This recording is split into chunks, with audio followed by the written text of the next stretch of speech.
कैसे हैं आप लोग? आई होप कि बिल्कुल घर जैसे हैं। नहीं है तो आदत डाल लीजिए, जीवन में छोटी बड़ी समस्याएं तो आती ही रहती है। आज के इस वीडियो में हम लोग बात करने वाले हैं 10th क्लास के नागरिक शास्त्र का दूसरा चैप्टर, सत्ता में साझेदारी की कार्यप्रणाली। ये बहुत ही इंपॉर्टेंट चैप्टर है। देखिए, पिछले चैप्टर में हम लोग देखे हुए थे लोकतंत्र में सत्ता की साझेदारी, बहुत ही इंपॉर्टेंट चैप्टर था। उसमें हम लोग समझे हुए थे कि किस तरह जो है एक लोकतांत्रिक शासन व्यवस्था में किसी देश में अलग अलग जाति, धर्म, मजहब, संस्कृति, भाषा के बोलने वाले या फिर मानने वाले लोग रहते हैं, ठीक है ना। और उन सभी जाति, धर्म और समुदाय के लोग जो होते हैं उस सरकार में, लोकतांत्रिक सरकार में उनका भागीदारी होता है। अगर ऐसा नहीं होता है, उन सभी लोगों का भाषा, जाति, धर्म वाले लोगों का अगर भागीदारी नहीं होगा लोकतंत्र में, तो किस तरह लोकतांत्रिक शासन व्यवस्था में क्या होता है? द्वंद्व उत्पन्न होता है, संघर्ष होता है, आंदोलन होता है, अशांति फैलता है। अगर वही सभी जाति धर्म के लोग जो हैं उस लोकतांत्रिक शासन व्यवस्था में उनका भागीदारी होता है, उनका उसमें एक तरह से उनका कंट्रीब्यूशन होता है, वो उसमें भाग लेते हैं, सरकार में जाते हैं, तो उनका भी क्या होता है? हित का रक्षा होता है। वो भी अपने समुदाय के हित के लिए अच्छा करते हैं, उनके भलाई के लिए कार्य करते हैं। तो इस तरह समाज में क्या होता है? शांति स्थापित रहता है, हर किसी के बीच संतोष रहता है। बात समझे कि नहीं? लेकिन किसी एक खास ग्रुप के लोग अगर सरकार में अपना वर्चस्व स्थापित कर लेते हैं, जैसे मान लीजिए भारत में हिंदू, मुस्लिम, सिख, ईसाई सभी धर्म के लोग रहते हैं, ठीक है ना, सभी भाषा बोलने वाले लोग रहते हैं। भारत में देखते हैं 22 भाषाओं को हमारे संविधान के 8वीं अनुसूची में अनुसूचित किया गया हुआ है, ठीक है ना। तो उन सभी भाषाओं के जो लोग हैं, अगर सोचिए कि सरकार में केवल हिंदी बोलने वाले लोगों का संख्या बढ़ जाए, उनका वर्चस्व हो जाए, तो बाकी जो अन्य जो भाषा बोलने वाले लोग हैं उनके हित का क्या होगा? उनका ख्याल कौन रखेगा? उनके भलाई के लिए कार्य कौन करेगा? क्योंकि ये लोग जाएंगे तो अपने कम्युनिटी के लिए, अपने भाषा वाले लोगों के लिए या फिर अपने भाषा वाले क्षेत्र पर ही ध्यान देंगे, तो बाकी उनका क्या होगा? तो उन लोगों में असंतोष बैठेगा। उन लोगों में क्या हो जाएगा कि एक तरह से जब असंतोष होगा तो वो लोग क्या होगा? आंदोलन करने लग जाएंगे, संघर्ष करना शुरू कर देंगे, अशांति फैला देंगे, हर जगह पर झगड़ा शुरू हो जाएगा। बात समझे कि नहीं? यही कहानी हम लोग 2 देश के माध्यम से देखे हुए थे कि किस तरह बेल्जियम में जो है एक डच बोलने वाले, फ्रेंच बोलने वाले और जर्मन बोलने वाले लोगों के बीच जब ये कॉन्फ्लिक्ट उत्पन्न होता है, जब ये संघर्ष होता है, तो वहाँ की सरकार ने क्या किया? जो आपका डच बोलने वाले हैं, फ्रेंच बोलने वाले हैं, उन सभी दोनों भाषाओं में से जो सरकार बनी, उन दोनों में से प्रतिनिधि को बराबर बराबर क्या कर दिया? उसमें हिस्सेदारी दे दिया सरकार में। फिर जो राज्य सरकार बना, वहाँ पर भी वही काम किया गया। डच बोलने वाले और फ्रेंच बोलने वाले दोनों लोगों के प्रतिनिधियों को बराबर बराबर यहाँ प्रतिनिधियों को क्या किया? यहाँ पर सम्मिलित कर लिया, यहाँ के सरकार में, राज्य सरकार में और केंद्र सरकार में, दोनों को, ठीक है ना। तो इससे क्या हो गया? आपको एक तरफ से हम लोग देख रहे हैं डच बोलने वाले, एक तरफ से देख रहे हैं फ्रेंच बोलने वाले। अब दोनों के प्रतिनिधि वहाँ पर सरकार में गए हैं, वहाँ पर काम कर रहे हैं, तो दोनों में संतोष बना हुआ है। लेकिन अगर श्रीलंका में वही क्या हो गया? उल्टा हो गया। एक तरफ सिंहली बोलने वाले लोगों का संख्या 74% था, वहीं हम लोग बात कर रहे हैं क्या? इधर से जो तमिल बोलने वाले लोगों का संख्या जो था 18% था, जो अल्पसंख्यक थे। तो सरकार वहाँ की क्या की? जो सिंहली भाषा है उसको राष्ट्रीय भाषा घोषित कर दी और सिंहली भाषी वाले लोगों का वर्चस्व सरकार में बढ़ गया। तो अब हमेशा क्या होता है? वहाँ की सरकार, वहाँ पर श्रीलंका में क्या होता है? वहाँ पर हमेशा जो है ना, ये दोनों में सिंहली बोलने वाले और जो तमिल भाषा वाले लोग हैं वो दोनों में कन्फ्लिक्ट होते रहता है, हमेशा मारपीट होते रहता है, आंदोलन होते रहता है, संघर्ष होते रहता है, हिंसा होते रहता है। तो यहाँ पर वही बात किया जा रहा है कि जो लोकतांत्रिक शासन व्यवस्था होता है, इसमें अलग अलग जाति, धर्म, मजहब, भाषा के जो लोग हैं उन सभी का भागीदारी होना चाहिए। ये भागीदारी कैसे हो सकता है? चुनाव लड़ करके सभी लोगों को मौका मिलना चाहिए, ठीक है ना, कि वो भी चुनाव लड़े और अपने क्षेत्र से जीते और सरकार में आके क्या करे? काम करे, अपने लोगों के लिए काम करे, अपने क्षेत्र के लिए काम करे। बात समझ आ रहा है यहाँ पर?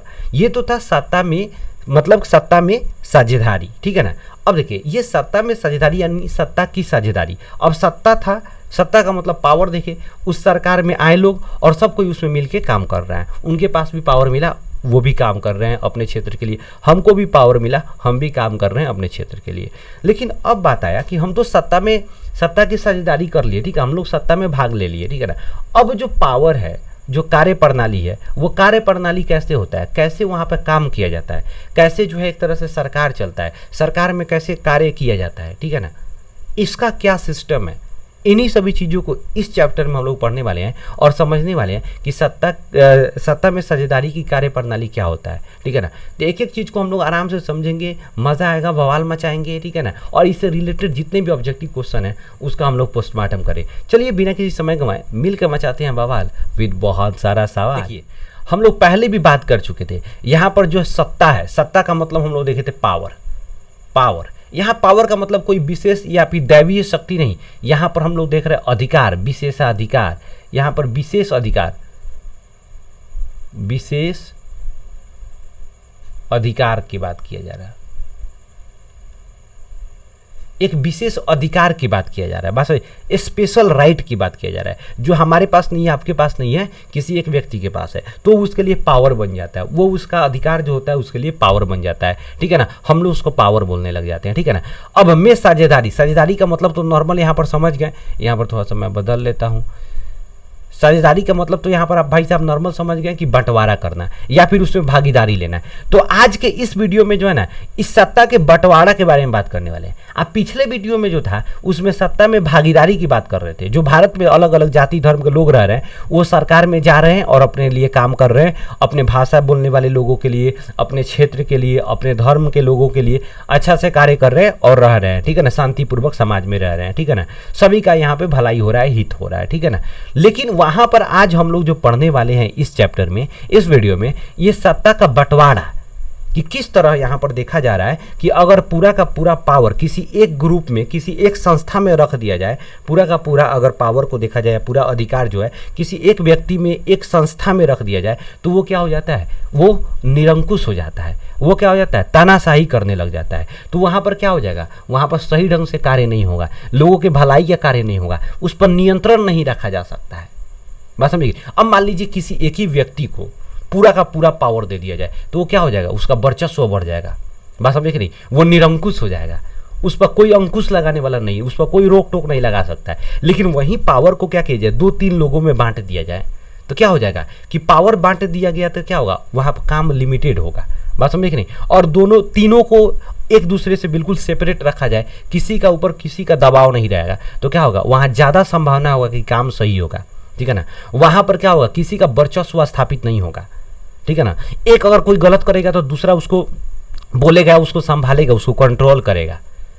तो इस तरह क्या होगा, सही ढंग से कार्य होगा, समाज में सही ढंग से कार्य होगा, सही ढंग से नियम या फिर कानून का स्थापना होगा। बात समझे कि नहीं।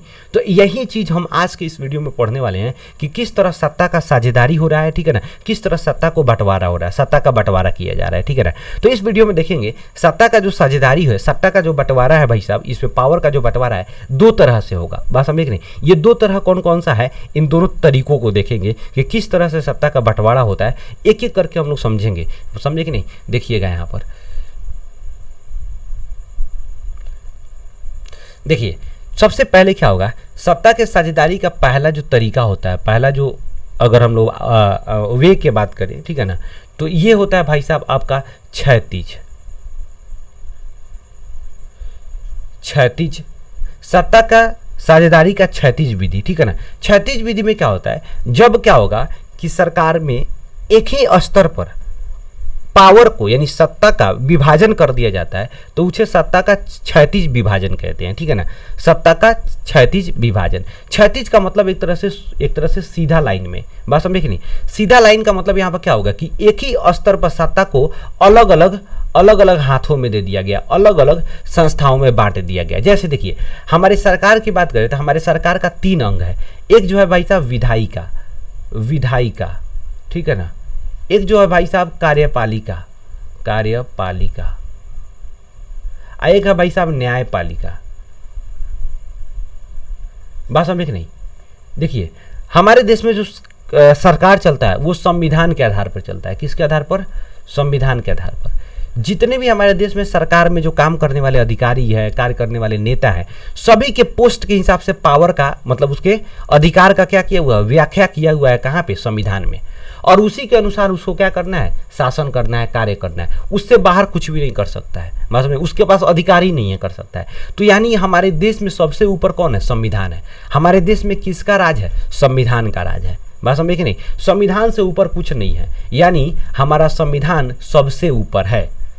ठीक है ना, और हर कोई इस संविधान के अंदर में रह के काम करता है, चाहे वो प्रधानमंत्री हो चाहे वो राष्ट्रपति हो। तो अब क्या देखें कि सरकार का क्या किया गया, एक ही स्तर पर 3 गो संस्था में पावर को बांट दिया गया। देखिए इस विधायिका का काम हो गया कानून बनाना, इसका काम हो गया कानून बनाना, इसका काम हो गया कानून को लागू करना बात समझे कि नहीं, किसका, कार्यपालिका का, और इसका काम होगा न्याय दिलाना तथा इस पर एक तरह से आप कह सकते हैं नियंत्रण रखना। जैसे देखिए मान लीजिए मोदी जी कोई ऐसा कानून बना दिए जो जनता के लिए भलाई का कार्य नहीं कर रहा है, जनता के लिए शोषण का कार्य कर रहा है, बात समझे कि नहीं, तो ये तुरंत न्यायपालिका जो है हमारा जो सुप्रीम कोर्ट है, मोदी जी को तुरंत बोला गया मोदी जी काई से काम कर रहे हैं, समझ नहीं आ रहा आपको, ठीक है ना, उस पर तुरंत कंट्रोल करेगा, ठीक है ना। तो यहाँ पर क्या हो गया, यहाँ पर नियंत्रण किया जा रहा है कि सरकार जो है, हमारे सरकार में कोई आदमी जो आया हुआ है, जो हमारे सरकार में प्रतिनिधि आए हुए हैं, ऐसा तो नहीं कि कोई गलत काम कर रहे हैं, प्रतिनिधि उनको चुन के भेजी अच्छा काम करने के लिए, और यहाँ आते आते उसका नियत बदल गया और वो काम गलत कर रहा है, बात समझे कि नहीं, तो उस पर नियंत्रण कौन रखेगा, सुप्रीम कोर्ट रखेगा, यानी न्यायपालिका रखेगा। लेकिन न्यायपालिका देखिए यही विधायिका कानून बनाता है तो उसी के आधार पर न्यायपालिका न्याय भी करता है, बात समझे कि नहीं, दोनों काम है, एक तो न्याय करने का भी और जो हमारा प्रतिनिधि गया है उस पर कंट्रोल रखने का भी काम करता है। अभी देखिए ना अग्निपथ का योजना आ गया हुआ था, तुरंत सुप्रीम कोर्ट वहां से भेजा कि पहले रुक जाइए, इसका जांच पड़ताल करेंगे तब कुछ देखेंगे, ठीक है ना। लोगों का आप लोग दिल्ली में देख रहे होंगे, वहां पर बुलडोजर से घर तोड़ा जा रहा था, तुरंत सुप्रीम कोर्ट आदेश दिया कि आप लोग रोकिए, घर नहीं तोड़ना है, अभी इसका जांच पड़ताल होगा तब। तो सुप्रीम कोर्ट सब पर ध्यान रखता है और उन पर कंट्रोल करने का काम करता है। तो यहाँ पर क्या देखिए, सत्ता का क्षैतिज विभाजन, तो क्षैतिज का मतलब एक ही स्तर पर सत्ता को अलग अलग संस्थाओं में बांटा गया। तो यहाँ पर एक ही स्तर पर कौन कौन सा संस्था होगा, विधायिका का हम लोग संसद भी कहते हैं, कार्यपालिका, ठीक है ना, और न्यायपालिका, बात समझ आया कि नहीं है। तो सत्ता का क्षैतिज विभाजन कितने संस्थाओं में होता है, 3 संस्था, विधायिका, कार्यपालिका और न्यायपालिका। विधायिका का काम है कानून बनाना, कार्यपालिका का काम है कानून को लागू करना, न्यायपालिका का काम क्या है, जो कानून लागू हो चुका है उस पर न्याय देना, और बाकी सभी संस्थाओं पर क्या करना है, उस पर नियंत्रण रखना। आई होप कि ये वाला बात तो समझ आ गया। तो सत्ता का एक हम लोग विभाजन देख लिए, क्षैतिज तरीका से क्षैतिज विभाजन होता है। दूसरा देखिए, दूसरा सत्ता का जो विभाजन होता है भाई साहब, उसको कहते हैं ऊर्ध्वाधर विभाजन।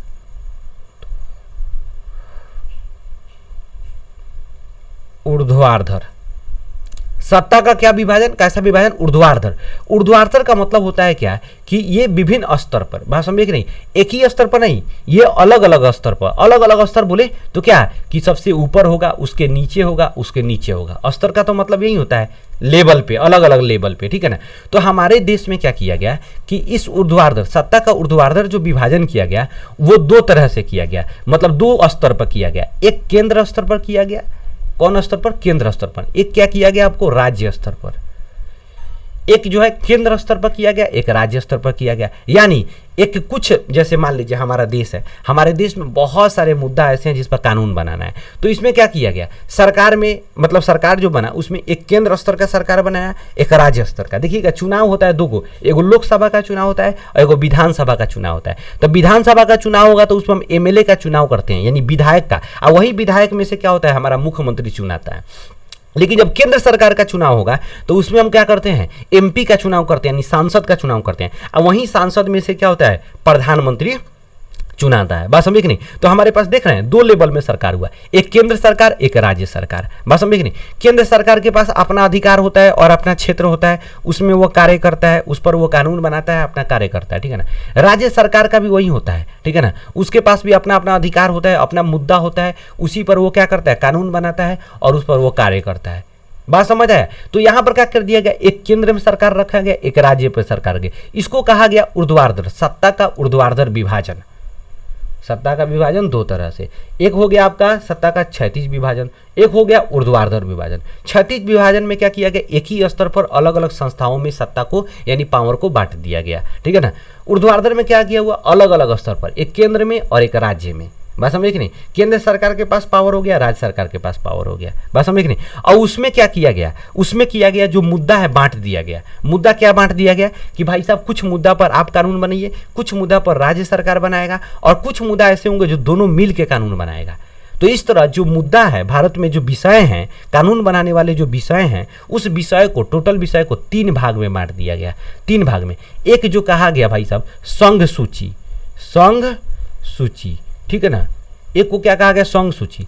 जो है दूसरा को कहा गया भाई साहब आपको राज्य सूची, राज्य सूची। तीसरा को कहा गया भाई साहब समवर्ती सूची, समवर्ती सूची, ठीक है ना। इस समवर्ती सूची में देखिए अब 3 गो सूची हो गया। ये संघ सूची में जितने विषय होंगे वो सब पर कौन सरकार कानून बनाएगा, केंद्र सरकार। ये केंद्र सरकार अकेले कानून बनाएगा, केंद्र सरकार, ठीक है ना, केंद्र सरकार। जैसे मान लीजिए हमारे यहाँ आर्मी का काम, जैसे मान लीजिए कि आर्मी है, पुलिस अलग हो गया, आर्मी अलग हो गया। आर्मी जो देश का सुरक्षा करता है, पुलिस जो है देश के अंदर का सुरक्षा करता है, देश के अंदर शांति व्यवस्था बना के रखता है।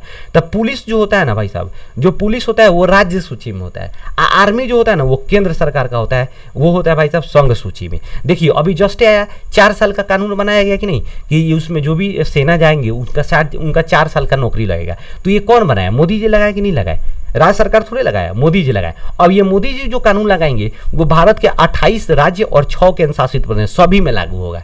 लेकिन अगर राज्य सूची वाला अगर कानून बनाएगा, राज्य बनाएगा, तो जिस राज्य का सरकार बनाएगा उसी राज्य भर में, जैसे हमारे यहाँ क्या है, बिहार में शराब बंद है, लेकिन बगल में पड़ोसी के यहाँ चले जाइए, झारखंड में चले जाइए, पश्चिम बंगाल में चले जाइए, उत्तर प्रदेश में शराब मस्त बिकता है। बॉर्डर वाला सबको मतलब बहुत फायदा होता है, जहाँ का बॉर्डर पर घर है, ठीक है ना, जाता है वो बगल से पी के चलाता है, पुलिसों सब देखते रहता है, कहता है कि हाँ ठीक है, बोतल मत लेके जाइयो, भले पी लो, ठीक है ना, टंकी भर लो लेकिन बोतल मत लेके जाइयो, ठीक है ना। तो उस सबको बड़ी फायदा होता है, तुरंत जाता है पी के चलाएगा, ठीक है ना।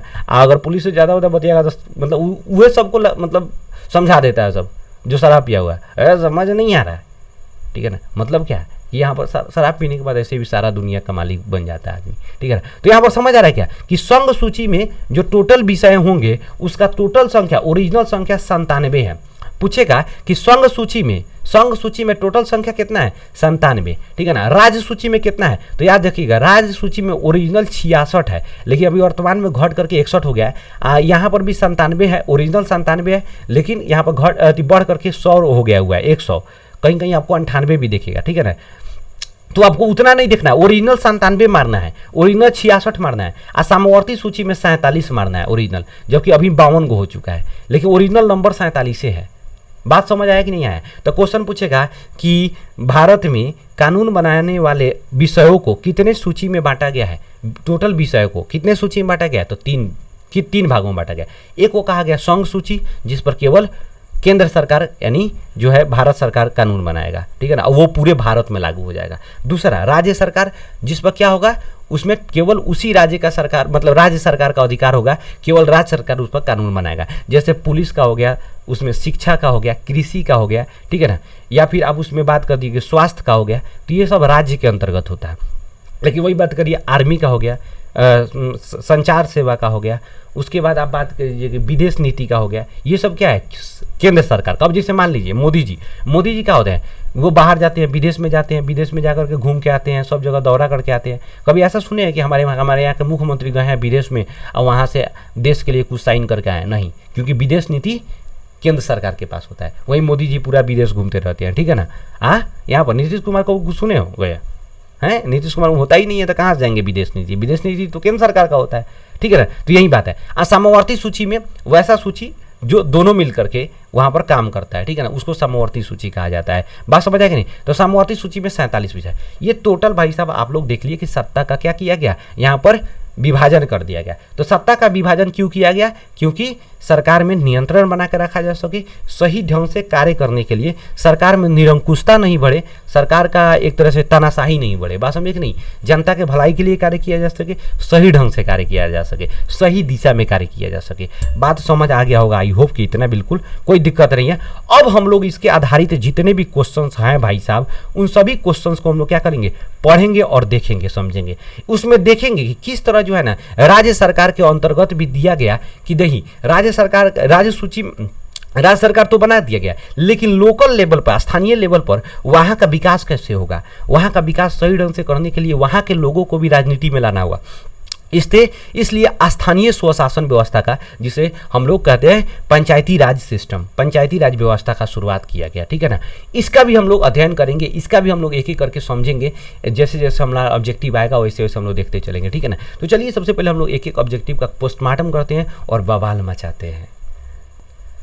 देखिए क्वेश्चन का रखा, सत्ता में साझेदारी का सही क्यों है? सत्ता में साझेदारी सही क्यों है? अभी हम जस्ट चर्चा किए इतना कि सत्ता में साझेदारी सही क्यों है, क्यों सही है। अगर सत्ता में साझेदारी नहीं होगा तो समाज में रहने वाले अलग अलग जाति धर्म के लोगों के बीच तनाव बढ़ जाएगा, लोगों के बीच संघर्ष बढ़ जाएगा, हमेशा झगड़े हो जाएगा, शांति व्यवस्था खत्म हो जाएगा, समन्वय खत्म हो जाएगा। लेकिन वही सब कोई सरकार में रहेगा, सभी जाति धर्म के लोग सरकार में रहेंगे, बस समझ नहीं, तो हर कोई में संतुष्टि रहेगा, संतोष भरा रहेगा, सही ढंग से काम होगा, अपने ग्रुप के, अपने मतलब कि समूह के लोगों के लिए वो लोग कार्य करेंगे। बात समझ आए कि नहीं आए? तो यहाँ पर क्या होगा, आंसर क्या होगा? यह विविधता को अपने में समा लेता है, बिल्कुल नहीं। फैसले लेने में अनावश्यक व्यवधान पैदा करता है, देश की एकता को कमजोर करता है। दूसरा कह रहा है कि विभिन्न समुदायों के बीच टकराव कम करता है, यही सही होगा। ये विभिन्न समुदायों के बीच क्या करता है? टकराव को कम करता है। बात समझे कि नहीं? चलिए नेक्स्ट हम लोग देखते हैं। देखो कह क्या रहा है, यूरोपीय संघ का मुख्यालय कहाँ है? देखिए यूरोपीय संघ, देखिए यूरोपियन देशों ने क्या किया है, अपना एक संघ बनाया है। बात समझे कि नहीं?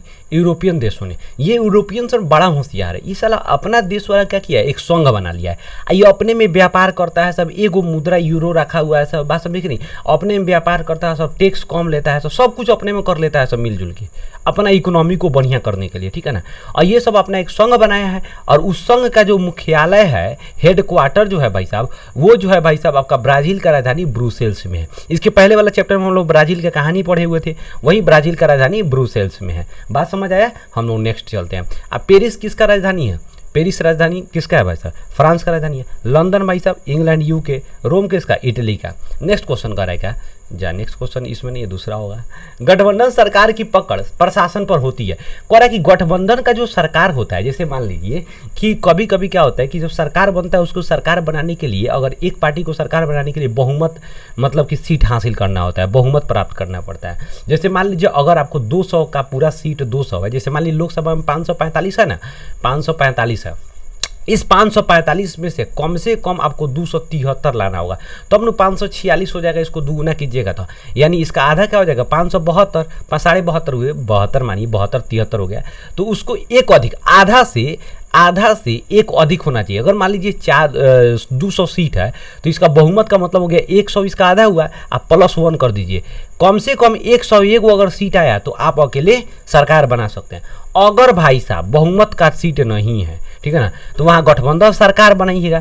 गठबंधन सरकार साफा छेछरा सरकार होता है, ठीक है ना, इसमें कब सरकार का ठीक नहीं रहता है, कब सरकार गिर जाएगा। अभी महाराष्ट्र में क्या हो गया, अभी उद्धव ठाकरे का सरकार गिर गया, अब या एकनाथ शिंदे बन गया वहाँ का मुख्यमंत्री। बस समझे कि नहीं? तो क्या हो गया, अगर आप भाई साहब वहाँ पर बहुमत का सरकार नहीं है, अगर आप गठबंधन का सरकार बनाए हैं, तो अब आपको क्या होगा, वहाँ पर मैक्सिमम चांस रहता है कि वहाँ पर क्या हो जाएगा, जब मन करेगा तब सरकार गिर जाएगा। जैसे भारत में, सॉरी बिहार में, देखिए बिहार में अभी डबल इंजन का सरकार है। अभी किसका सरकार है? बीजेपी का सरकार है और जदयू का सरकार है, ठीक है ना। ठीक है, पहले उसके पहले क्या था, राजद और बीजेपी था, जदयू था, बाद में दोनों मिल गया इन्हें करी। तो फिर वहाँ पर उप मुख्यमंत्री कौन था? लालू यादव का बेटा था तेजस्वी, वो हट गया कि नहीं हट गया? तो कोनो ठीक नहीं है, कब आपके मतलब आगे से छिपा खींच लिया जाएगा, खाना खींच लिया जाएगा, ठीक है ना। तो इसमें हमेशा वहाँ पर प्रशासन पर जो होता है वहाँ पर ढीला, मतलब उसका जो पकड़ होता है ढीला होता है, ठीक है ना। उसके बाद क्या होता है कि ढीला इसलिए होता है कि मान लीजिए दूगो है, अब एक घर में दूगो मालिक हो जाएगा तो क्या होगा, कोनो काम सही ढंग से ना कर देता है, ज़्यादा जोगी मठ हुआ वहाँ वही काम हो जाता है। तो एक घर में दूगो मालिक होगा तो कोनो कमुए सही से नहीं होगा, ठीक है ना, ढीला ढक्कर हो जाएगा, सब सिस्टम में ढीला ढक्कर हो जाएगा। इसीलिए यहाँ पर क्या हो जाएगा आपका, यहाँ पर कह रहा है क्या, गठबंधन सरकार का पकड़ प्रशासन पर क्या होती है, ढीली होती है। वो कहेगा आए, ही कहेगा बाएं, वो कहेगा आम, ही कहेगा इमली, दोनों को लेकर चलना है, नहीं कहिएगा हट जाएगा, मजबूरी है ठीक है ना, सरकार गिर जाएगा। कह रहा है क्या, सरकार के एक ही स्तर पर सत्ता का विभाजन को क्या कहता है, एक ही स्तर पर तो क्या क्षैतिज विभाजन, एक ही स्तर पर तो क्या कहेंगे, क्षैतिज विभाजन, एक ही स्तर पर क्षैतिज विभाजन या वितरण। और जब वो अलग अलग स्तर पर होगा तो उसे ऊर्ध्वाधर कहेंगे। तो इसका आंसर कहाँ हो जाएगा, क्षैतिज। अलग अलग स्तर पर क्या होगा, ऊर्ध्वाधर। नेक्स्ट करेगा संघ राज्य की विशेषताएं नहीं है। संघ राज्य, देखिए संघ राज्य क्या कहा जाता है, जब कोई बड़ा सा देश होता है, खूब हिसाब से देखिएगा, यहाँ संघ राज्य कह रहा है, आइए वो कहेगा संघ, संघीय व्यवस्था या संघीय शासन, संघीय शासन, शासन, संघीय शासन, ठीक है ना।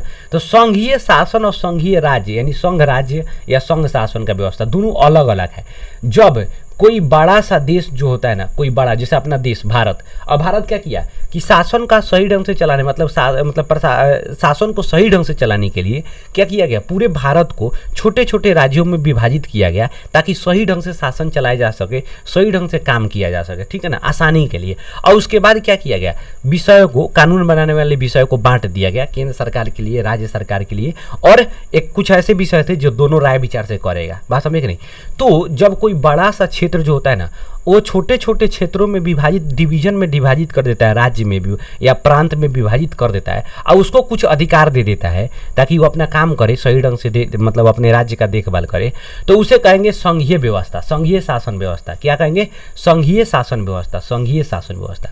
लेकिन जब अलग अलग कोई राज्य, स्वतंत्र राज्य जो होगा, वो क्या करेगा, मिल करके एक राज्य बनाएगा, एक बड़ा सा देश बनाएगा, बड़ा सा देश। जैसे मान लीजिए अमेरिका, ठीक है ना, अमेरिका में 50 राज्य है, वो 50 राज्य जो है ना भाई, तो अलग अलग स्वतंत्र राष्ट्र है, बात समझे कि नहीं। वहां पर क्या होगा, वहां पर सभी राष्ट्र अपने आप में क्या है, स्वतंत्र है, ठीक है ना, लेकिन एक समझौता के तहत सभी मिल करके क्या कर रहा है, आपस में शासन करता है, ठीक है ना।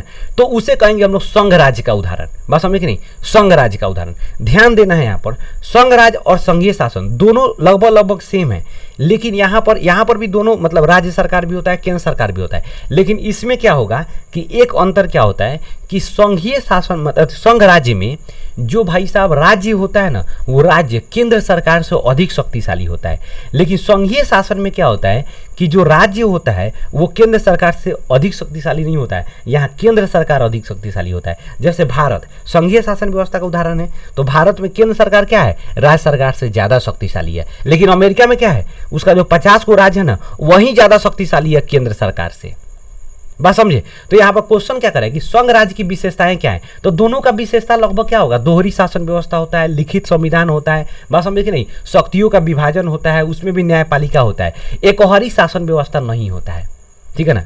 संघ राज्य में दोनों में अगर सिमिलैरिटी पूछेगा तो दोनों में लिखित संविधान होता है, शक्तियों का भी विभाजन होता है, सर्वोच्च न्यायपालिका भी होता है, लेकिन अंतर यही है कि यहाँ संघ राज्य में क्या होता है भाई साहब, केंद्र सरकार कमजोर होता है, जबकि संघीय शासन में क्या होता है या संघ शासन में क्या होता है, उसमें राज्य जो केंद्र सरकार है वो ज्यादा शक्तिशाली होता है, राज्य क्या होता है, कमजोर होता है। समझेंगे कैसे राज्य कमजोर होता है आगे चल के। तो इसमें आंसर क्या हो जाएगा भाई साहब, एकहरी शासन व्यवस्था। संघ राज्य का विशेषता क्या है, एकहरी शासन व्यवस्था नहीं है। संघ का मतलब हो गया कि संघ मिलके काम करेंगे, एक ही स्तर पर काम नहीं करेंगे, अलग अलग स्तर पर सरकार रहेगा और सभी संघ मिलके काम करेगा, उसे कहेंगे संघ सरकार। सिंपल है, संघ मिलके काम करेगा, संघ सरकार एक जैसा काम करेगा, उसे संघ सरकार नहीं कहेंगे, एकहरी शासन व्यवस्था कहेंगे। बात समझे कि नहीं, चलिए आगे। कहेगा संघ सरकार का उदाहरण है, तो संघ सरकार का उदाहरण देखिए, कहेगा यहाँ संघ सरकार, तो संघ सरकार या संघीय व्यवस्था अगर कहता है भाई साहब, खूब यहाँ पर ध्यान दीजिएगा भाई साहब, संघ सरकार या संघ राज्य, संघ राज्य।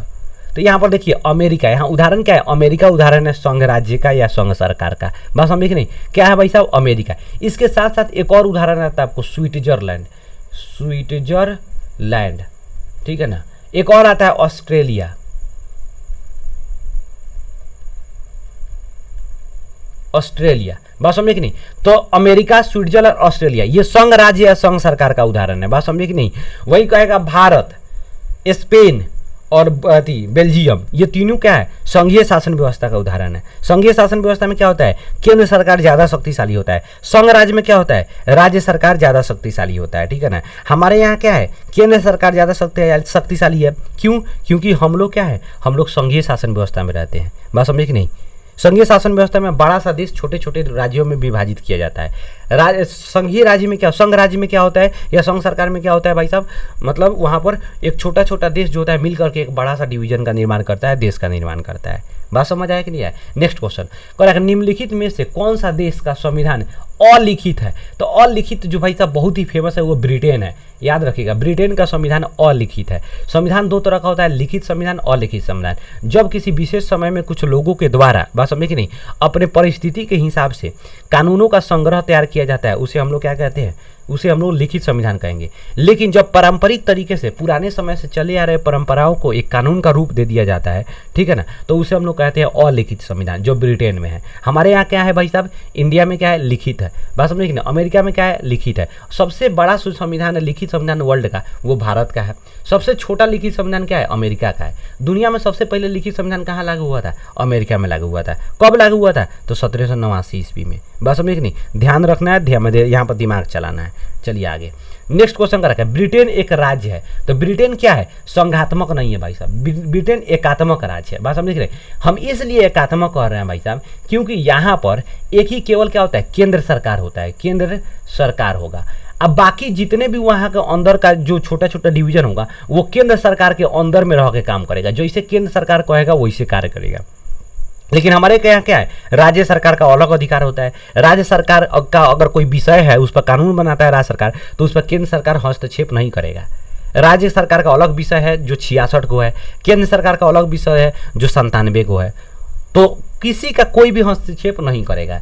जो अगर दोनों विचार, यहाँ पर दोनों कहा गया है कि समवर्ती सूची में दोनों मिल करके कानून बनाता है, तो यहाँ हमारा क्या है, हमारा संघीय शासन व्यवस्था का उदाहरण है भारत। तो भारत में अगर दोनों मिल के कानून बनाता है, दोनों में कॉन्फ्लिक्ट हो जाता है कि राज्य सरकार कहेगा ना ऐसे नहीं, और केंद्र सरकार कहेगा ना ऐसा ही होगा, तो यहाँ पर अंत में किसका बात माना जाएगा, हमारे केंद्र सरकार का बात माना जाएगा। कि इसीलिए तो केंद्र सरकार यहाँ पर क्या है भाई साहब, यहाँ पर शक्तिशाली माना जाता है। आज जो भी अगर मान लीजिए तीनों विषय है, तीनों विषय में से कोई कानून अगर ऐसा किया जा रहा है कि कोई भी विषय, जैसे मान लीजिए सब्जेक्ट विषय रखा है कानून बनाने का, ठीक है ना, उसमें से अगर तीनों विषय में से कोई ऐसा विषय जो नहीं है, ठीक है ना, छूट गया है, तो छूटा हुआ जो अवशिष्ट होता है उस पर किसका अधिकार होता है, उस पर कौन कानून बनाएगा, केंद्र सरकार बनाएगा। इसीलिए कहा जाता है केंद्र सरकार जो होता है ना, शक्तिशाली होता है संघीय शासन व्यवस्था में। और संघीय राज्य में, संघ राज्य में क्या होता है, राज्य सरकार ज़्यादा शक्तिशाली होता है। बात समझ आया कि नहीं है। नेक्स्ट क्वेश्चन, निम्नलिखित देशों में किस देश में संघात्मक शासन व्यवस्था है।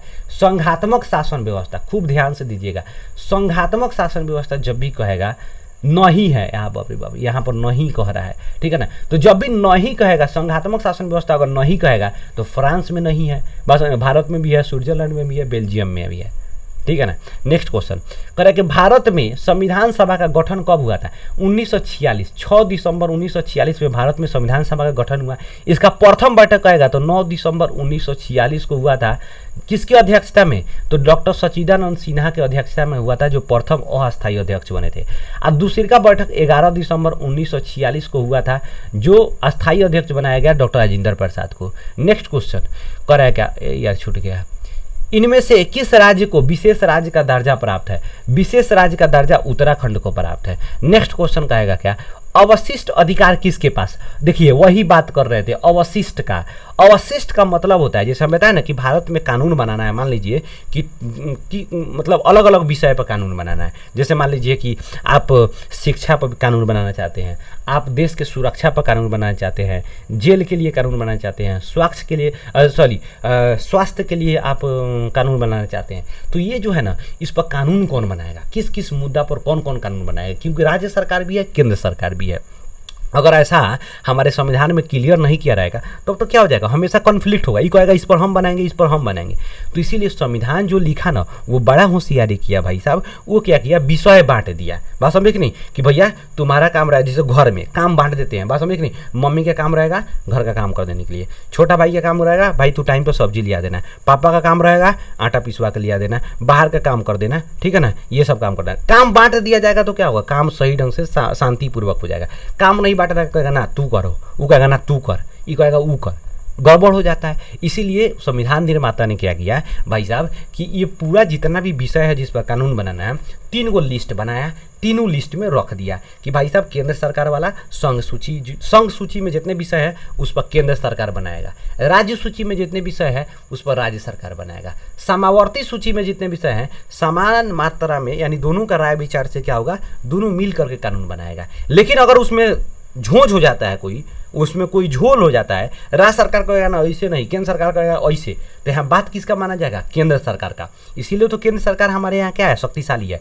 लेकिन ये तीनों मान लीजिए सूची बनाया गया, तीनों सूची, उसमें से कोई ऐसा सब्जेक्ट, कोई ऐसा विषय जो इस तीनों सूची में नहीं है, वो अलग हो गया बिल्कुल, तो उस पर कौन कानून बनाएगा, जो इस सूची में नहीं है उस पर बनाएगा केंद्र सरकार। तो उसी को कहा जाता है अवशिष्ट अधिकार। तो अवशिष्ट जो विषय रहेगा उस पर जो कानून बनाएगा उसको कहेंगे हम अवशिष्ट अधिकार। तो अवशिष्ट अधिकार किसके होगा, केंद्र सरकार के पास होगा। लेकिन वही अमेरिका में अवशिष्ट अधिकार किसके पास होगा, तो अवशिष्ट अधिकार वहाँ के राज्यों के पास होगा, क्योंकि अमेरिका का जो केंद्र सरकार होता है वो क्या होता है भाई साहब, उतना ज़्यादा शक्तिशाली नहीं होता है जितना हमारे देश में होता है। चिपका कि नहीं चिपका, बात समझ आया भाई साहब, बिल्कुल दिमाग में रखिएगा, ठीक है ना। अगला क्वेश्चन, समवर्ती सूची में रखा जाता है। अब भाई साहब देखिए, समवर्ती सूची में जस्ट बताया, सम का मतलब समान मात्रा में, यानी दोनों मिल करके क्या करे, कानून बनाए। तो केंद्र और राज्य दोनों को समझ आ रहा है क्या भाई साहब, राज्य के लिए राज्य सूची, केंद्र के लिए संघ सूची, बस समवर्ती सूची में केंद्र और राज्य दोनों को। आंसर इज सी जो राइट। दूसरा करा क्या, निम्नलिखित में से कौन समवर्ती सूची का विषय है, समवर्ती सूची का विषय होगा। अब बताइए समवर्ती सूची का मतलब क्या होता है कि मिल करके काम करेगा। खूब ध्यान से देखिए यहाँ पर जब भी हम समवर्ती सूची की बात करेंगे तो शिक्षा जो होता है ना भाई साहब वो समवर्ती सूची का विषय होता है। आप देखिए ना, खूब ध्यान से देखिए, शिक्षा जो है ना वो सरकार मतलब राज्य सरकार भी उसका करता है, केंद्र सरकार भी करता है। जैसे देखिए हम लोग कहते हैं सेंट्रल यूनिवर्सिटी, केंद्रीय विद्यालय, ठीक है ना। तो सेंट्रल यूनिवर्सिटी का मतलब क्या हो गया, वहां पर सेंट्रल गवर्नमेंट यानी केंद्र सरकार उसको संचालित करता है। लेकिन कहते हैं राज्य यूनिवर्सिटी, जैसे हमारे यहाँ पटना यूनिवर्सिटी हो गया, मुजफ्फरपुर यूनिवर्सिटी होगा, पूर्णिया यूनिवर्सिटी होगा, अलग अलग राज्य का यूनिवर्सिटी हो गया। नॉर्मल समझिए, हम लोग का एक बिहार बोर्ड होता है, एक बिहार बोर्ड हो गया तो बिहार का अलग सिलेबस। लेकिन एक बुक पढ़ते हैं एनसीईआरटी बुक पढ़ते हैं, तो एनसीईआरटी वो भारत सरकार का हो गया, वो पूरे भारत में कहीं जाइएगा तो वो किताब मिल जाएगा, वहां पर वो पढ़ाई होता रहेगा। लेकिन जो राज्य सरकार का किताब है वो केवल उसी राज्य में मिलेगा, दूसरा राज्य में नहीं मिलेगा। तो शिक्षा एक ऐसा विषय है जो दोनों कानून बना सकता है, ठीक है ना, दोनों मिलकर के कानून बनाता है। बात समझ आइल कि ना आइल, आई होप की बात समझ आ गई, बात होनी के आगे बढ़ता नहीं। करा क्या, भारत में राज्य पुनर्गठन आयोग का स्थापना। देखिए भाई साहब, भारत में राज्य पुनर्गठन आयोग का स्थापना पिछले ही चैप्टर में हम लोग पढ़े थे कि भाई साहब राज्य पुनर्गठन आयोग का स्थापना पूछेगा तो 1956 में हुआ था। इसका अध्यक्ष कौन बना था, तो यहाँ पर याद रखिएगा, इसका अध्यक्ष कौन बना था भाई साहब, इसका अध्यक्ष बना हुआ था भाई साहब फजल कोई करके, जिसका नाम था न्यायमूर्ति फजल अली।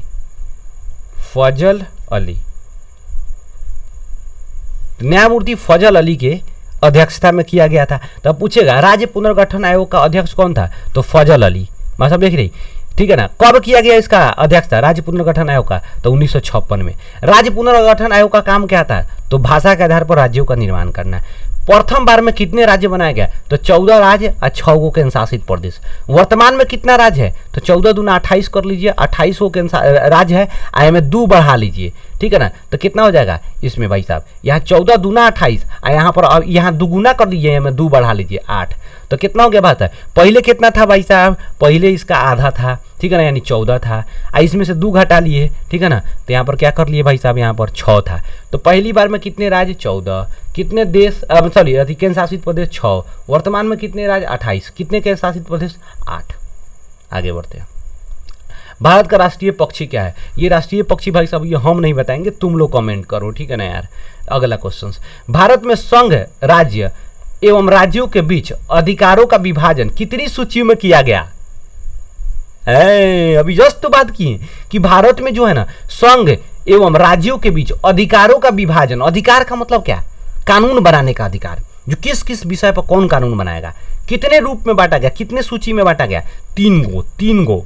ये कौन कौन सा सूची है भाई साहब, ये तुमको खुद पता होगा, उसी समय से हम लोग चर्चा करते आ रहे हैं, तो नहीं कमेंट बॉक्स में छाप दो, बात समझे कि नहीं, कि कौन कौन सा सूची है और किस किस सूची में कितना अधिकार दिया गया है, एकदम बिल्कुल बवाल मचा देना, कमेंट तो भाई साहब भर जाना चाहिए, ठीक है ना, इस तो सबको पता होगा। नेक्स्ट क्वेश्चन कह भारत में संघ एवं राज्यों के बीच अधिकारों के विभाजन से संबंधित कौन सी सूची है, कह रहा कि भारत में संघ एवं राज्यों के बीच, ठीक है, इनमें से अधिकार, अभी तो जस्ट ही पिछला वाला था, इसमें इनमें से सभी हो जाएगा, संघ सामर्थ्य, आंसर मार दिया सब। भारत में किस प्रकार की शासन प्रणाली है, तो देखिए भारत में क्या है, संघीय तो है, उसमें कोई दो राय नहीं है, ठीक है, अध्यक्षीय है कि संसदीय है, हम लोग याद रखिएगा हमारे यहाँ संसदीय शासन व्यवस्था है, जो हमारे यहाँ क्या है ब्रिटेन से लिया गया है, अमेरिका में अध्यक्षीय है। देखिए अध्यक्षीय का मतलब ये हो जाता है कि वहाँ का राष्ट्रपति जो होता है ना मेन शासक होता है, बस समझे कि नहीं, मतलब वास्तविक शासक क्या होगा, राष्ट्रपति होगा। लेकिन संसदीय में क्या होता है कि वास्तविक शासक मतलब शासक जो होगा वो प्रधानमंत्री होता है, राष्ट्रपति तो नाम मात्र का हो जाता है, बात समझे कि नहीं, केवल जो होता है ना राष्ट्रपति भाई साहब वो हो जाता है एकदम दूल्हा में जो मतलब जो दूल्हा का साथ जो भाई साहब सहबोलिया जाता है, बस नाम मात्र का है, ठीक है ना, सजा बजा कर रखा जाता है, उसको काम उम उसका कुछ होता नहीं है, बस जाएगा साथे साथे चला आएगा, ठीक है ना, बस वही काम होता है। भारत में क्या है, संसदीय व्यवस्था, संसदीय व्यवस्था में वास्तविक जो होता है सरकार का जो मतलब वास्तविक जो शासक होता है कौन होता है, वो प्रधानमंत्री। बस अध्यक्षीय शासन व्यवस्था में क्या होता है, वो राष्ट्रपति मेन होता है। तभी ना देखिएगा अमेरिका का राष्ट्रपति कहीं भी जाता है तो जो बाइडेन को देखिएगा, डोनाल्ड ट्रंप जाता था पहले, अब जो बाइडेन चाचा बन गए हैं। अभी क्या है, अभी अपना मोदी जी जाते हैं, कभी सुने हैं रामनाथ कोविंद गए हैं, अब तो खैर अभी मुर्मू जी बनने जा रही हैं, ठीक है ना, देखिए अभी समाप्त होने वाला है, ठीक है ना। तो ये सारी चीज़ें समझ आ रहा है कि नहीं आ रहा है। हमारे यहाँ क्या है भाई साहब, संसदीय शासन व्यवस्था, संसदीय व्यवस्था शासन व्यवस्था में वास्तविक सरकार का जो होता है प्रतिनिधि अर्थात शासक कौन होता है, तो प्रधानमंत्री, और अध्यक्षीय में कौन होता है, तो राष्ट्रपति। नेक्स्ट क्वेश्चन, भारत में कितने राज्य हैं, बाकी यार 28 राज्य। भारत में कितने केंद्र शासित, ये सब तुम करो यार। संविधान के अनुसार भारत क्या है, राज्यों का संघ है, याद रखिएगा संविधान के अनुसार भारत राज्यों का संघ है, ये बहुत ही इंपॉर्टेंट है, क्वेश्चन पूछा हुआ था। संविधान के अनुसार भारत क्या है, राज्यों का संघ है। क्वेश्चन पूछेगा भारत में संविधान का सुरक्षा कौन करता है, तो याद रखिएगा हम लोग का सर्वोच्च न्यायालय सुप्रीम कोर्ट, संविधान का सुरक्षा कौन करता है, सर्वोच्च न्यायालय सुप्रीम कोर्ट। नेक्स्ट क्वेश्चन, निम्नलिखित में से कौन संघीय शासन व्यवस्था का उद्देश्य नहीं है। देखिए संघीय शासन व्यवस्था का उद्देश्य राष्ट्रीय एकता, सत्ता का विकेंद्रीकरण, अखंडता, सांप्रदायिकता, यही आंसर हो जाएगा।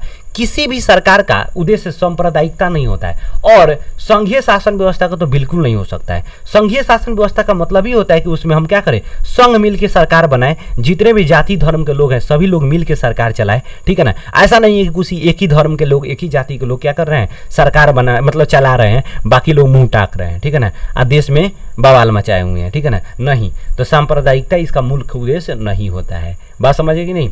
नेक्स्ट क्वेश्चन, भारत में सर्वोच्च न्यायालय के मुख्य न्यायाधीश की नियुक्ति कौन करता है, अपना राष्ट्रपति जी करते हैं, और किसके अनुशंसा पर, तो केंद्रीय मंत्रिमंडल के अनुशंसा पर, ठीक है ना।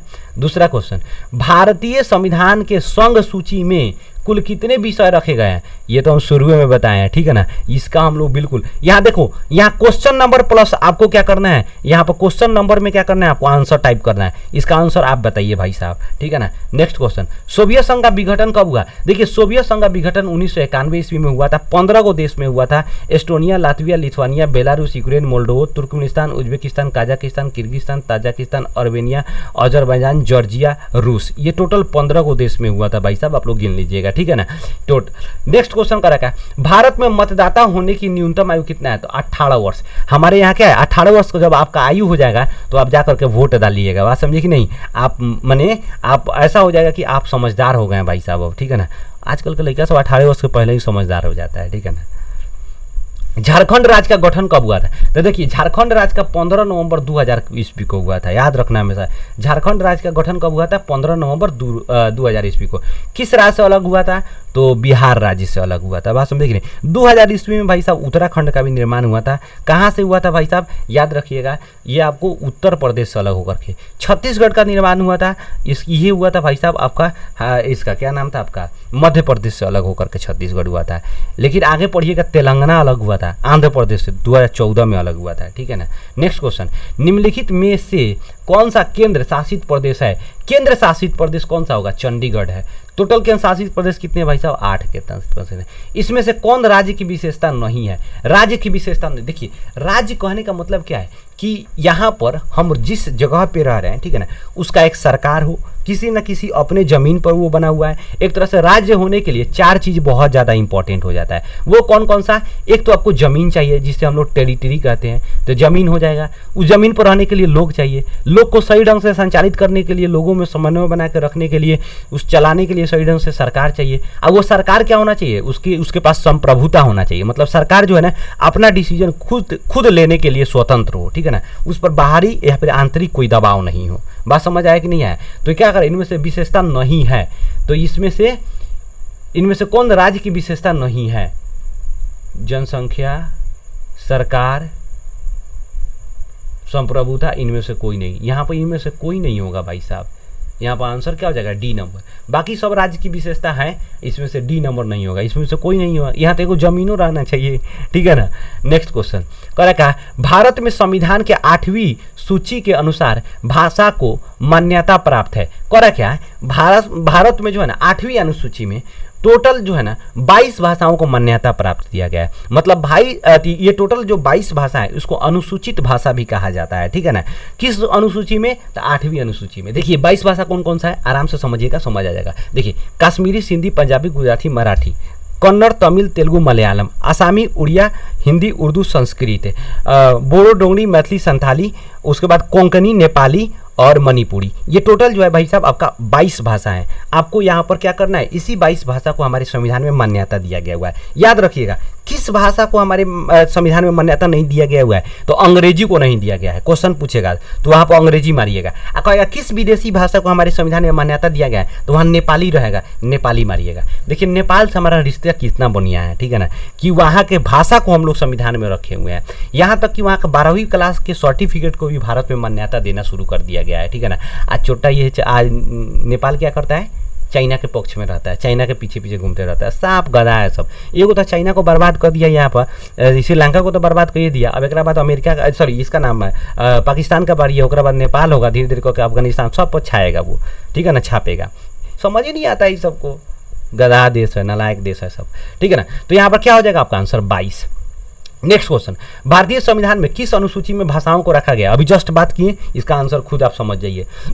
नेक्स्ट क्वेश्चन, भारतीय संविधान में किस शब्द का उल्लेख नहीं है? तो किस शब्द का उल्लेख नहीं होगा? हम भारत के लोग बिल्कुल है, मौलिक अधिकार, मौलिक कर्तव्य है, फेडरेशन का क्या है, भारतीय संविधान में शब्द का उल्लेख नहीं है। नेक्स्ट क्वेश्चन का रखा है भारतीय संविधान में कितनी भाषाओं को अनुसूचित भाषा, अभी जस्ट बात की कितने भाषा को अनुसूचित भाषा कहा जाता है, इसका भी आंसर आप खुद से टिक आउट कीजिए। नेक्स्ट क्वेश्चन का रखा है भारत में 40% से अधिक लोग कौन सी भाषा बोलते हैं? तो भारत में 40% से अधिक लोग जो है ना भाई साहब हिंदी भाषा बोलता है। क्वेश्चन पूछेगा कि भारत में हिंदी भाषा के विरुद्ध में कौन सा प्रथम राज्य था जो आंदोलन शुरू किया हुआ था, ठीक है ना। यहाँ पर याद रखिएगा तमिलनाडु, ठीक है ना, तमिलनाडु का पूरा नाम मद्रास, ठीक है ना, और कर्नाटक का पूरा नाम मैसूर। याद रखना है आपको, एकदम बिल्कुल बवाल मचा के। नेक्स्ट क्वेश्चन, पंचायती राज व्यवस्था सर्वप्रथम किस राज्य में लागू हुआ था? देखिए पंचायती राज व्यवस्था सर्वप्रथम 2 अक्टूबर 1959 ईस्वी को राजस्थान के नागौर जिला में हुआ था। कहाँ हुआ था वो? नागौर जिला में। 2 अक्टूबर, यहाँ पर 20 अक्टूबर मत याद, 2 अक्टूबर गांधी जी के क्या जन्मदिन था। देखिए गांधी जी भी जो है ना, ये गांधी जी कहते थे कि भारत का आत्मा जो है ना गाँव में बसता है, और भारत में पंचायती राज व्यवस्था का स्थापना करने का गांधी जी का भी बड़ा सपना था। इसीलिए गांधी जी के भी बात को ध्यान रख करके देश में स्थानीय स्वशासन को, स्थानीय मतलब कि गांवों का डेवलपमेंट करने के लिए स्थानीय स्वशासन का क्या किया गया, स्थापना किया गया, ताकि गांव में जो मुद्दे हैं, मतलब कि जो लोकल इशू होता है, जो छोटे छोटे जगहों का, छोटे छोटे गांवों का जो मुद्दा होता है, वहां के लोग अच्छे ढंग से जान सकते हैं। इसीलिए स्थानीय स्वशासन का व्यवस्था किया गया, जो grass root level, grass root का मतलब होता है एकदम बिल्कुल जो है ना जड़ पे, ठीक है ना। तो जड़ पे जो उसका डेवलपमेंट होना चाहिए, विकास होना चाहिए, वो कैसे होगा? वहाँ के आसपास के लोगों के द्वारा। और मान लीजिए कि आपके घर में क्या घटा है, चावल घटा है, आटा घटा है, दाल घटा है, ये किसको पता रहेगा? ये आपके पड़ोसी को पता रहेगा कि ज़्यादा आपको पता रहेगा? ज़्यादा आपको पता रहेगा। यही किया गया कि किसी भी गांव का अगर डेवलपमेंट करना है तो वहाँ का विधायक जो होता है दूर दूर का होता है, मतलब अब या फिर MP जो होता है उसका घर पता नहीं कहाँ होता है, आपके गाँव में क्या चाहिए उसको क्या पता है? आपकी आवाज़ को कौन उठाएगा? तो इसीलिए सोचा गया कि प्रत्येक गांव में क्या होगा, ग्राम पंचायत रहेगा, वहाँ एक मुखिया रहेगा, वहाँ मुखिया उस गांव का विकास का कार्य करेगा, मतलब विकास के कार्य को देखेगा। वहाँ पर क्या चाहिए क्या नहीं चाहिए, शिक्षा चाहिए, रोजगार चाहिए, पानी चाहिए, सड़क चाहिए, क्या चाहिए, उसका आवाज़ कौन उठाएगा? मुखिया उठाएगा। बात समझे कि नहीं? तो इसलिए स्थानीय स्वशासन की व्यवस्था किया गया, जिसको कहा गया पंचायती राज व्यवस्था। इसीलिए आपको याद रखना है कि सर्वप्रथम किस राज्य में हुआ था पंचायती राज व्यवस्था? तो राजस्थान में। कब? तो 2 अक्टूबर 1959 ईस्वी को नागौर जिला में। लेकिन संवैधानिक रूप से पूरे भारत में इसको एकरूपता कब लाया गया इसमें? तो 1992 ईस्वी में। 1991 ईस्वी में इसका मतलब संविधान संशोधन अधिनियम ला दिया गया, लेकिन 1992 ईस्वी को 22 दिसंबर को जो है भाई साहब आपको लोकसभा से, 23 दिसंबर को राज्यसभा से पास करके इसको संविधान में, ठीक है ना, जगह दिया गया 73वां संविधान संशोधन के तहत। 73वां संविधान संशोधन के तहत क्वेश्चन पूछेगा कि भारतीय संविधान में किस संविधान संशोधन के तहत पंचायती राज व्यवस्था का स्थापना किया गया? तो भाई साहब 73वां संविधान संशोधन। कब? तो 1992 ईस्वी में। बात समझे कि नहीं? क्वेश्चन ऐसे पूछेगा कि भारत में पंचायती राज व्यवस्था का किस मतलब संविधान के किस अनुच्छेद में रखा गया है? तो 40 अनुच्छेद में। किस अनुच्छेद में रखा गया हुआ है? तो पंचायती राज व्यवस्था की स्थापना का बात किस अनुच्छेद में कहा गया है? तो आर्टिकल 40 में, ठीक है ना। ये आर्टिकल 40 किसके अंतर्गत आता है? तो नीति निर्देशक तत्वों के अंतर्गत आता है। भारत के नीति निर्देशक तत्वों में क्या है? इस पंचायती राज व्यवस्था का गठन का बात कहा गया हुआ है। अगला क्वेश्चन करेक्ट, निम्न में से कौन पंचायती राज व्यवस्था का दूसरा स्तर है? देखिए पंचायती राज व्यवस्था का क्या कर रहा है? दूसरा स्तर है। दूसरा स्तर कहने का मतलब क्या है? देखिए जो स्थानीय स्वशासन का स्थापना किया गया, एक गांव में किया गया जो ग्रामीण इलाका के लिए, और एक शहरी इलाका के लिए किया, शहरी या फिर नगरों के लिए, ठीक है ना, शहरी इलाका के लिए। तो गांव में जो किया गया इसको भी 3 स्तर पर किया गया। एक जो है गांव के स्तर पर, जिसको ग्राम लेवल पे कहा गया, उसको कहा गया ग्राम पंचायत, ठीक है ना। दूसरा कहा गया प्रखंड के लेवल पर। किसके लेवल पर? प्रखंड के लेवल पर, जिसको कहा गया पंचायत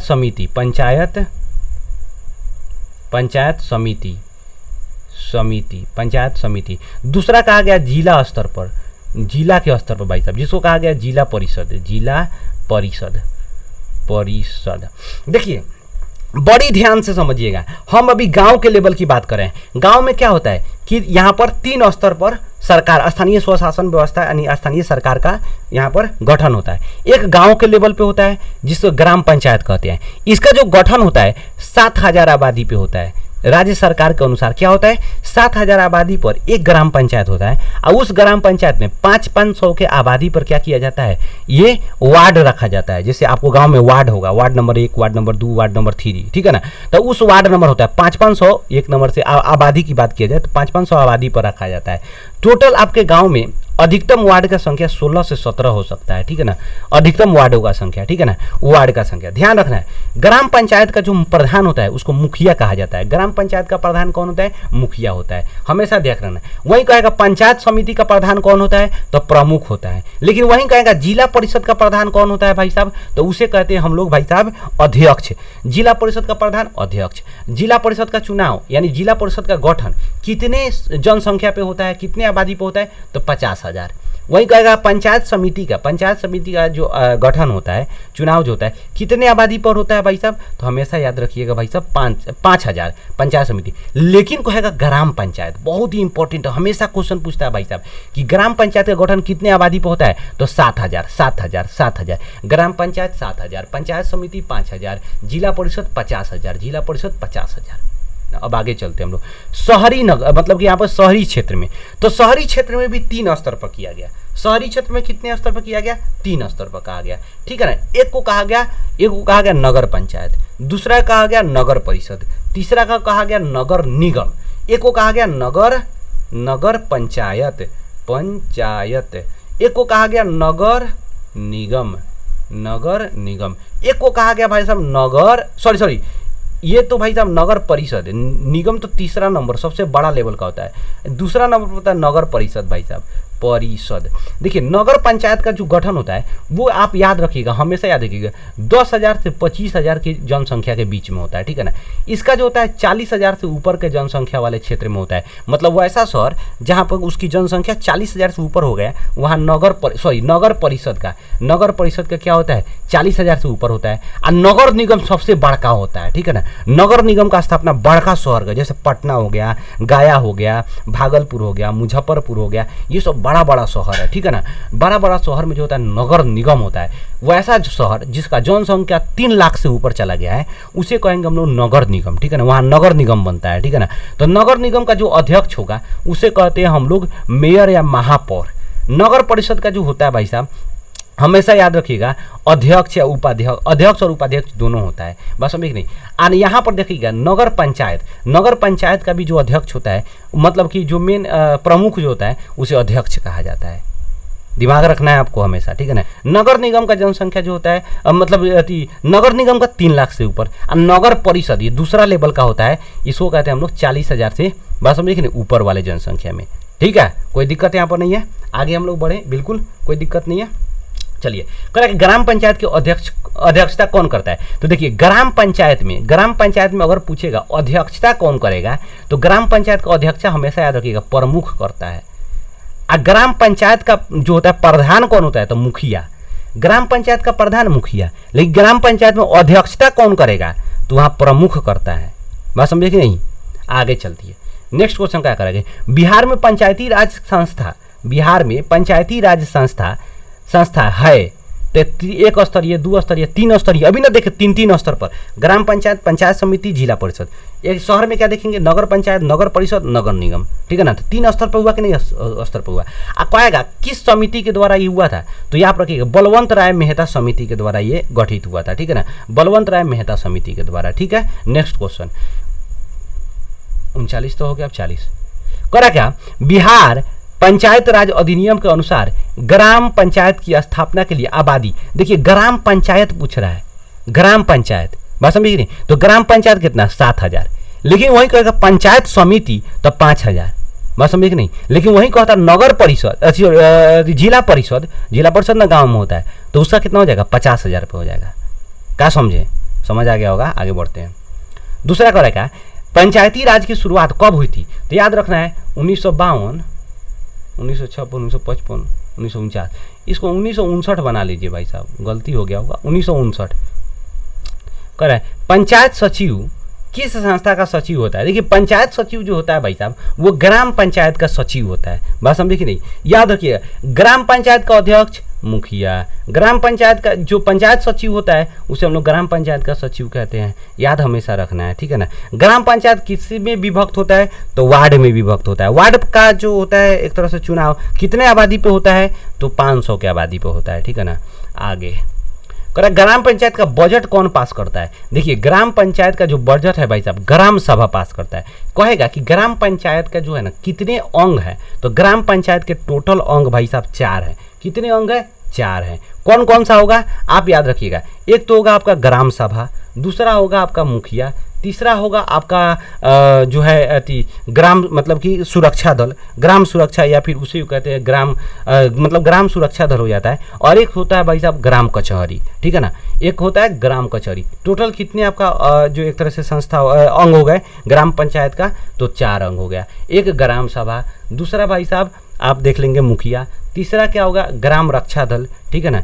और चौथा क्या हो जाएगा आपका? ग्राम जो होता है आपका कचहरी, ठीक है ना। ग्राम कचहरी में आपको न्याय मिल जाता है, ठीक है ना। ग्राम सुरक्षा दल या फिर ग्राम जो रक्षा दल होता है वो गांव के रक्षाओं का होता है। जितने ग्राम पंचायत का 18 वर्ष से अधिक का उम्र के लोग होते हैं वही ग्राम रक्षा दल का सदस्य होते हैं। बात समझे कि नहीं? जो युवा होते हैं वही तो देश का क्या कर पाएंगे, मतलब गांव का रक्षा कर पाएंगे। नेक्स्ट कह रहा है क्या? जिला परिषद पंचायती राज व्यवस्था का कौन सा स्तर है? जिला परिषद, याद रखिए जिला परिषद यानी ग्रामीण जो क्षेत्र में जो है स्थानीय स्वशासन व्यवस्था का ये अंग है स्तर पर है, ठीक है ना। तो जिला परिषद क्या है? जिला स्तर पर, यानी तीसरा स्तर है, सबसे बड़ा स्तर है। तो आंसर क्या हो जाएगा? तीसरा।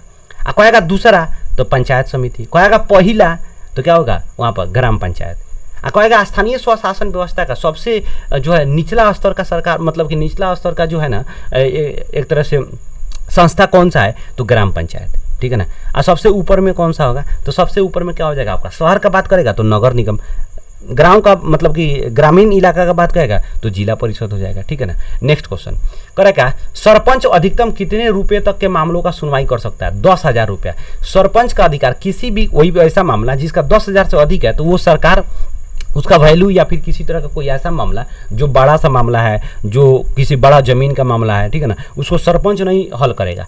वैसा कोई मतलब एक तरह से कोई मामला फंसा हुआ है, अगर कोई ज़मीन का मामला हो या फिर कोई चोरी चकारी का मामला हो जिसका वैल्यू 10,000 या उससे कम है तो वहाँ पर सरपंच देखभाल करेगा। लेकिन अगर भाई साहब 10,000 से ज़्यादा है तो उसका देख रेख कौन करेगा, दूसरा हम जाएंगे कोर्ट में, बस समझे कि नहीं, वहाँ पर देखभाल मतलब वह उसका वहाँ पर फैसला होगा। बात समझ आया। नेक्स्ट क्वेश्चन, पंचायत राज व्यवस्था किस प्रधानमंत्री के शासनकाल में शुरू हुआ था, तो 1959 में हुआ था। 1959 में कौन थे, पंडित जवाहरलाल नेहरू थे। नेक्स्ट क्वेश्चन करेगा, बिहार पंचायती राज अधिनियम कब लागू हुआ था, तो याद रखिएगा 2006 में। बिहार पंचायती राज अधिनियम कब लागू हुआ था, 2006 में। देखिए यहाँ पर क्या कर रहा है कि नगर पंचायत में सदस्यों की संख्या कितना होगा। देखिए नगर पंचायत में जब सदस्य पूछेगा तो नगर पंचायत में सदस्य का संख्या कितना हो जाएगा भाई साहब, नगर पंचायत में सदस्य का संख्या हो जाएगा भाई साहब 10 से 25। इन नगर पंचायत में जो वार्ड कमिश्नर होता है ना या फिर वार्ड वगैरह होता है, ठीक है ना, उसका बात किया जा रहा है कि इसमें सदस्यों का संख्या कितना होगा, 10 से 25। लेकिन थोड़ा सा आप ध्यान दीजिएगा, यहाँ पर एक बात कहेगा कि नगर पंचायत में, नगर पंचायत का स्थापना, ठीक है ना, कितने आबादी वाले जो है वैसे गांव जो एक तरह से नगर में परिवर्तित यानी शहर में परिवर्तित हो रहे हो उसे कहा जाता है, ठीक है ना। जैसे मान लीजिए यहाँ पर अगर हम लोग बात करते हैं कि वैसा गांव जो धीरे धीरे शहर में परिवर्तित होने लग रहा है, वो कैसे पहचानेंगे कि कोई गांव जो है शहर में परिवर्तित होने लग रहा है, वहाँ का जितना आबादी है यानी वहाँ का आबादी का अगर हम लोग एक रेशियो मानते हैं तो यहाँ पर याद रखिएगा 12,000 से 40,000 के बीच का जनसंख्या वाले इलाका को हम लोग मान क्या लेते हैं, नगर पंचायत वाला इलाका, ठीक है ना। वहाँ पर नगर पंचायत का क्या करेंगे, स्थापना कर सकते हैं, ठीक है। अब कहेगा क्या कि यहाँ पर कैसे मान लेंगे कि यहाँ पर क्या है कि ये नगर पंचायत में रख सकते हैं, तो वहाँ का टोटल जनसंख्या का यदि 70 से 75% लोग ऐसे हैं जो कृषि कार्य को छोड़कर अन्य कार्यों में लग चुके हैं, व्यवसाय किए हुए हैं या फिर कोई अन्य कार्य में लगे हुए हैं, ठीक है ना, तो या फिर फैक्ट्री वक्ट्री स्थापित किए हुए हैं, कृषि छोड़ करके नॉर्मल समझिए, ठीक है ना, तो वहाँ पर समझ जाएंगे कि वो क्या है, धीरे धीरे वो अब गांव से शहर में परिवर्तित हो रहा है। गांव में ना खेती बाड़ी किया जाता है, शहर में खेती बाड़ी किया, शहर का अधिकतम लोग क्या करता है, खेती करता है नहीं, उसका कोई ना कोई काम, कहीं जॉब करता है या फिर बिजनेस कर दिया या कोई फैक्ट्री वैक्ट्री का स्थापना, मतलब कि उसको बैठा करके सामान का उत्पादन करता है। बात समझ आ रहा है कि नहीं आ रहा है। तो यहाँ पर क्वेश्चन पूछेगा नगर पंचायत में यानी नगरीय जो आपका शहरी शासन व्यवस्था जो होता है उसमें भी 3 स्तर होता है, एक नगर पंचायत, नगर परिषद, नगर निगम। नगर पंचायत में कितना होता है, 12,000 से 40,000 आबादी पर। नगर परिषद क्या होता है, 40,000 से ऊपर की आबादी पर। और नगर निगम कितने आबादी पर होता है भाई साहब, तो नगर निगम भाई साहब ज़्यादा होता है, 3 लाख से ज़्यादा आबादी पे होता है। बात समझ आया, आगे चलते हैं। क्वेश्चन कर रहा है पंचायत समिति का प्रधान सचिव कौन होता है, तो पंचायत समिति का प्रधान सचिव कौन होता है। देखिए यहाँ क्वेश्चन पूछ रहा है पंचायत समिति का प्रधान सचिव, पंचायत समिति का क्या होगा, प्रखंड विकास पदाधिकारी। और वहीं कहेगा भाई साहब कि ग्राम पंचायत का सचिव कौन सा होगा, तो यहाँ पर क्या, ग्राम सेवक। मैं समझे कि नहीं, याद रखना है आपको। नेक्स्ट, इसी को तो कहा जाता है प्रखंड स्तर पर होता है पंचायत समिति, तो इसी को ना कहा ब्लॉक डेवलपमेंट ऑफिसर, ठीक है ना, बीडीओ, ठीक है ना, बीडीओ। नेक्स्ट क्या, बिहार में पंचायती राज संस्थाओं में महिलाओं के लिए कितने सीटों का आरक्षण। देखिए बिहार में जो पंचायती राज संस्था है, ठीक है ना, इसमें स्थानीय जो शासन व्यवस्था है इसमें 50% सीट को क्या किया गया, महिलाओं के लिए आरक्षित किया गया। मतलब कि अगर आपको जैसे मुखिया का चुनाव लड़ना है, ठीक है ना, तो अगर 100 गो सीट है तो उसमें से 50 गो सीट किसके लिए रखा गया हुआ है, उसमें महिलाओं। तब ना देखिएगा आपके गांव में मैक्सिमम दिख जाता है कि किसी भी घर से क्या होती है, महिला कैंडिडेट होती है, ठीक है ना, लेकिन वो वोट मांगने नहीं जाएगी, भले उसका हस्बैंड जाएगा, उसके घर का ससुर जाएगा, उसके घर का मतलब कि जेंट्स लोग जाएगा वोट मांगने, लेकिन खड़ा कौन रहता है, उसके घर की औरत। इसलिए क्योंकि 50% ना आपका पुरुष खड़ा होगा तो पुरुष का सीट वो जल्दी भर जाता है, इसीलिए क्या होता है कि महिला का वहाँ पर कैंडिडेट को रखा जाता है। अगर ऐसा होता है कि अगर पुरुष कैंडिडेट को नहीं मिल रहा है सीट, तो क्योंकि 50% आरक्षण है तो यानी 50% सीट क्या किया गया हुआ वहाँ पर आरक्षित किया गया हुआ महिलाओं के लिए, ठीक है ना। इसीलिए तो यहाँ पर सत्ता में हम लोग साझेदारी की बात करते हैं कि सत्ता में साझेदारी सबका होना चाहिए। पहले क्या था, महिलाओं को नहीं जाने दिया जाता था। इससे क्या होता है, महिलाओं की स्थिति, महिलाओं में एक तरह से स्थिति के सुधार के बारे में कोई सोच नहीं रहा था। महिलाओं के सशक्तिकरण के बारे में कौन सोचेगा, महिलाओं का उद्धार कौन करेगा। इसलिए तो भाई साहब यहाँ पर क्या किया गया, इसको ध्यान में रख करके महिलाओं को आरक्षण दिया गया ताकि वो लोग भी क्या करें, राजनीति में आए और अपनी स्थिति को सुधारे और देश दुनिया को देखे, थोड़ा सा और अवेयर हो जाए। ठीक है ना।